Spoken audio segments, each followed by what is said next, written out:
ഇനി പ്രേക്ഷകർക്ക് cricket YouTube ചാനലിലേക്ക് സ്വാഗതം. ശ്രേയസ് അയ്യർ വീണ്ടും T20 ടീമിലേക്ക് തിരിച്ചു വന്നിരിക്കുകയാണ്. തിലക് വർമ്മയുടെ പരിക്ക് കാരണമാണ് അദ്ദേഹം ആദ്യത്തെ 3 T20 മത്സരങ്ങൾ ഇന്ത്യക്ക് വേണ്ടി കളിക്കാൻ പോകുന്നത്. കൂടാതെ തന്നെ ഇവൻ വിഷ്ണുവെ പറഞ്ഞിട്ടുണ്ട്, നമ്മുടെ വാഷിംഗ്ടൺ സുന്ദറിന് പരിക്കായതിനാൽ തന്നെ അതുകൊണ്ട് അദ്ദേഹം ടീമിലേക്ക് ഇപ്പോൾ ഇടം പിടിച്ചിട്ടുണ്ട്. നേരിയ ഒരു വർഷത്തിന് ശേഷമാണ് അദ്ദേഹം വീണ്ടും ഇന്ത്യൻ ടീമിലേക്ക് ഇപ്പോൾ വരുന്നത്. പല പ്രതീക്ഷയുണ്ട്. കൂടാതെ തന്നെ വിഷ്ണുവിനെ കയറ്റി ചെറിയ അബദ്ധമായി പോയോ എന്ന് ഡൗട്ടുണ്ട്, ഇല്ലാതില്ല. കാരണം തന്നെ എന്നുവെച്ചാൽ വാഷിംഗ്ടൺ ഓൾറൗണ്ടറിനെ മാറ്റിയിട്ട് ഒരു ബോളറിനെ എടുത്തത് ചെറിയ അബദ്ധമാണെന്ന് പറയാൻ പറ്റില്ല. എന്നാൽ തന്നെ ശ്രേയസ് അദ്ദേഹം ടീമിലേക്ക് വന്നിട്ടുണ്ട്. ഈ ഇടയ്ക്ക് IPL നല്ല കളി വന്നു അദ്ദേഹം.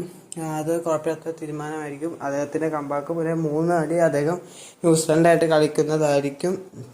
കൂടാതെ തന്നെ വാഷിംഗ്ടൺ സുന്ദർ വൺ ഡേ സീരീസിൽ 92 പാരം 13 തന്നെയായിരുന്നു. അദ്ദേഹം ചിലപ്പോൾ T20 വേൾഡ് കപ്പ് കളിക്കാനും സാധ്യത കുറവാണെന്നാണ് അറിയിപ്പ് വരുന്നത്. അദ്ദേഹത്തിന് ചെറിയ ഇഞ്ചുറിയാണ്. അദ്ദേഹം ഇപ്പോൾ ആശുപത്രിയിലൊക്കെ പോയി ചെക്കൗട്ട് ചെയ്യുന്നുണ്ട്. അപ്പോൾ വരും ദിവസങ്ങളുടെ വിവരങ്ങളൊക്കെ അറിയാൻ സാധിക്കും. ടീമിൽ ഇടം സാധ്യത ഉണ്ടെങ്കിൽ തന്നെ അദ്ദേഹം അറിയിക്കുന്നതായിരിക്കും. T20 വേൾഡ് കപ്പ് വരാൻ വലിയ ഒരു മാസം പോലും ഇല്ല ഇനി. അപ്പോൾ വരും 2-3 ആഴ്ച കഴിഞ്ഞ് T20 വേൾഡ് കപ്പ് വരുന്നതായിരിക്കും. അപ്പോൾ നമുക്ക് കൂടുതൽ വിവരമായിട്ട് അടുത്ത വീഡിയോ കാണാം. വർഷത്തോട് കളിക്കുമ്പോൾ ഇതേ എന്ന് നമുക്ക് അറിയാം. കൂടുതൽ വിവരങ്ങളും ഈ വീഡിയോയുടെ എല്ലാ ദിവസവും തന്നെ അറിയിക്കുന്നതായിരിക്കും. ഈ വീഡിയോ ഇഷ്ടപ്പെട്ട ലൈക്ക് ചെയ്യുക, സബ്സ്ക്രൈബ് ചെയ്യുക, നിങ്ങളുടെ അഭിപ്രായങ്ങളൊക്കെ കമൻറ്റ് ചെയ്യുക. എന്ന് അടുത്ത വീഡിയോ പിന്നെ കാണാം.